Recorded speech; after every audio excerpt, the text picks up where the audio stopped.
Сега би сакала да го поканам шефот на делегацијата на Европската унија, амбасадорот Самуел Жбогар. Повелете, амбасадоре.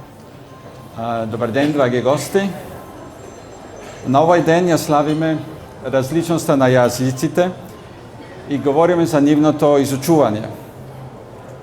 Јазиците се во срцето на европскиот проект. Тие се одраз на нашите различни култури. Колку повеќе јазици познаваме, толку полесно можемо да научиме другите култури. Today, I handed over our Babylon Award for Best Young Translators to Sara Ilievska and Ardita Zulfir. Congratulations to both of them.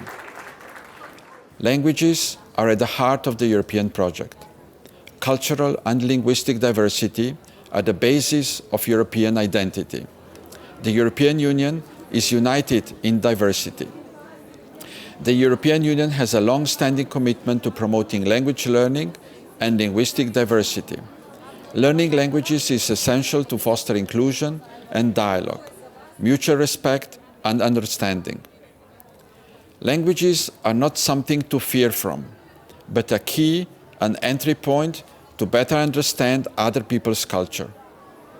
With 24 official and working languages, and more to come by 2025, we are making sure that everybody feels welcome and at home.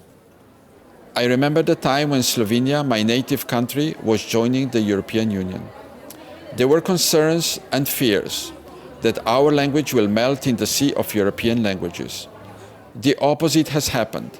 Today, we are linguistically more self-confident, more people speak our language, and more Slovenian authors are translated into foreign languages.